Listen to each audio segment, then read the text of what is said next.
Welcome to my channel కొత్త వార్త. రాష్ట్ర వ్యాప్తంగా ఉచిత ఇసుక విధానం మొదలైందండి. కొన్ని జిల్లాల్లో ఉచిత ఇసుకను సరఫరాను మంత్రులు మొదలుపెట్టారు. జియో కూడా రిలీజ్ అయిందండి. ప్రభుత్వం జియో రిలీజ్ చేసింది. 2019, 2021లో ఉన్న ఇసుక విధానాలను రద్దు చేస్తూ ఉత్తర్వులు ఇచ్చింది. ఇప్పుడు కొత్తగా ఉచిత ఇసుకపై విధి విధానాలను జారీ చేస్తూ కూడా ఉత్తర్వులు ఇచ్చింది. రాష్ట్ర ఖజానాకు రెవెన్యూ లేకుండానే ఇసుకను పంపిణీ చేయాలి అని రాష్ట్ర ప్రభుత్వం నిర్ణయించుకుంది. జీవో కూడా ఇచ్చింది. కొన్ని జిల్లాల్లో ఇసుక సరఫరాను మంత్రులు మొదలు పెట్టారండి ఆల్రెడీ. దీనికోసం తవ్వకాల నిమిత్తం జిల్లా కలెక్టర్ చైర్మన్గా జిల్లా స్థాయి కమిటీలను ఏర్పాటు చేయాలని ప్రభుత్వం ఆదేశించింది. ఈ కమిటీల్లో జిల్లా ఎస్పీ, సంయుక్త కలెక్టర్ సహా వివిధ శాఖలకు చెందిన జిల్లా స్థాయి అధికారులు ఉండాలని కూడా పేర్కొంది.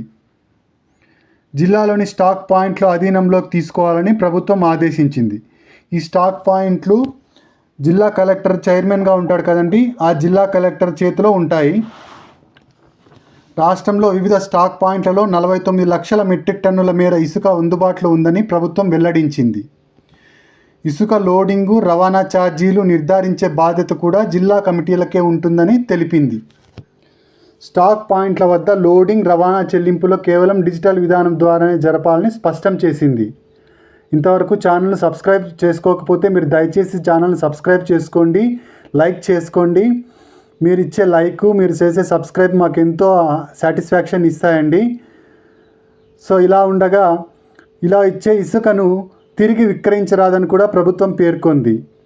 ఇలా ఇచ్చే ఉచిత ఇసుకను వేరే రాష్ట్రాలకు తరలించరాదని కూడా పేర్కొంది. భవన నిర్మాణ మినహా ఉచిత ఇసుకను మరే ఇతర అవసరాలకు వినియోగించకూడదని, ఇలా చేస్తే జరిమానాలు ఉంటాయని కూడా ఉత్తర్వుల్లో పేర్కొంది. ఇక ఎద్దుల బండ్లో ఇసుకను తరలించడానికి కూడా ఫ్రీగా తరలించుకోవచ్చు. ఇది న్యూ అప్డేట్ అండి.